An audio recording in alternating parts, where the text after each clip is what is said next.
So hello everyone, welcome to a new video. और ये जो वीडियो है ये मैं शूट कर रहा हूँ 21 जैन को। और इसमें हम बात करने वाले हैं कैलेंडर स्प्रेड के बारे में। अगर आपको कैलेंडर स्प्रेड्स के बारे में नहीं पता तो बिल्कुल चैनल को सब्सक्राइब कर लो, और ऐसे ही नए नए मैं वीडियोस और न्यू स्ट्रेटजीज पे मैं करता रहूँगा।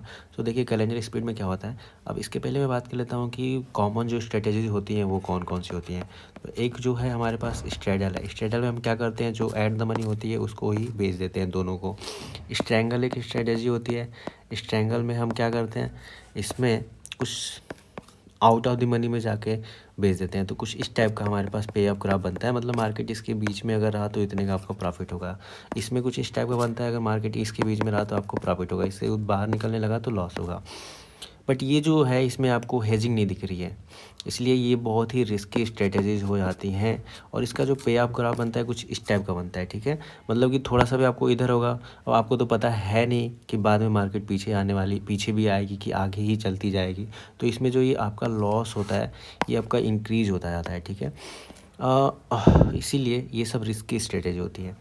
अब इसमें आप एक इसका ही वेरिएशन आप कर सकते हो, आयरन कॉन्डोर बना सकते हो। आयरन कॉन्डोर में आपको ज़्यादा लॉस नहीं होगा। जैसे कि अगर आपका मान लो आपने स्ट्रैंगल बेचा और नीचे आपने हेजेस बाई कर लिए, तो आपको यहाँ पे लॉस पहले से ही डिफाइंड हो गया, आपको पहले से ही पता है कि इतना लॉस होगा। लेकिन इन सब में आपको नहीं पता। आपने मान लो ये खरीद के एक दिन के लिए छोड़ दिया, तो हो सकता है कि अगले दिन मार्केट गैप अप हो जाए या गैप डाउन हो जाए, तो इसमें आपको ज़्यादा लॉस हो सकता है। तो इसलिए ये सब जो स्ट्रेटेजी होती है वो इंट्राडे में यूज करनी चाहिए ज़्यादातर टाइम। और नहीं तो आपके पास अगर रेंज ज़्यादा बड़ी मिल रही है तब यूज करनी चाहिए, नहीं तो आपको बहुत ज़्यादा लॉस हो सकता है अगर आपने छोड़ा इसको। तो iron condor is safe because we have hedges air.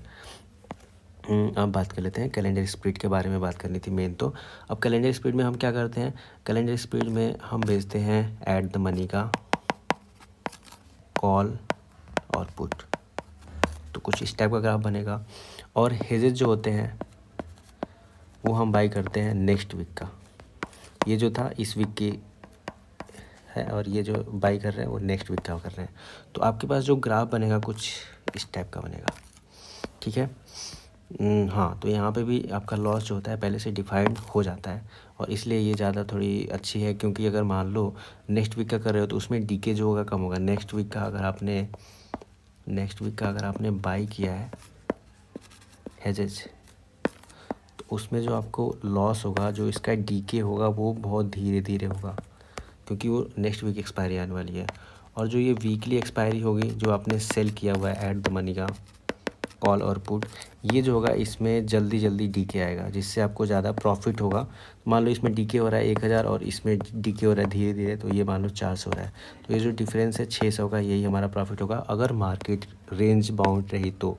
ये सारी जो स्ट्रेटेजीज हैं ये रेंज बाउंड मार्केट के लिए होती हैं, मतलब कि नॉन डायरेक्शनल मार्केट कहीं पे मूव नहीं कर रहा है, आगे पीछे एक रेंज में बना हुआ है, तभी ये सब स्ट्रेटेजी जो होती है वो प्रॉफिट में होंगी।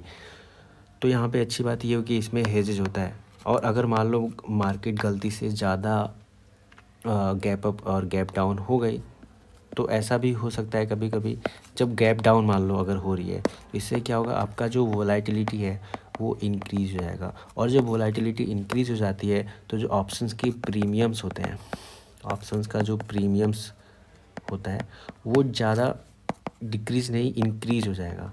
तो यहाँ पे क्या होगा, आपको यहाँ पे जो आपने सेल किया था एट द मनी में वो उतना ज़्यादा गिरेगा नहीं, उतना ज़्यादा उसमें डीके होगा नहीं। और जो नेक्स्ट वीक का आपने हेज बाई किया था तो उसमें हो सकता है आपको प्रीमियम इंक्रीज होने की वजह से प्रॉफिट हो जाए। तो इसलिए ये जो स्ट्रेटेजी होती है ये पॉजिटिव वीगा स्ट्रेटेजी होती है। आपको मैं इसके बारे में बाद में बताऊंगा। लेकिन ये पॉजिटिव वीगा का मतलब है कि जब आपकी जो वीक्स है वो अगर इंक्रीज़ हो रहा है, वोलेटिलिटी अगर इंक्रीज़ हो रही है, तो आपका वीक्स इंक्रीज़ होगा, जिसकी वजह से वेगा इंक्रीज़ होगा, जिसकी वजह से जो नेक्स्ट वीक के जो हेजेज है उसमें ज़्यादा प्रॉफिट होगा। और ये जो आपने सेल किया इस वीक का वो ज़्यादा डीके नहीं होगा, तो यहाँ पे वेगा की वजह से आपको प्रॉफिट होगा, और डीके की वजह से तो हो ही रहा है।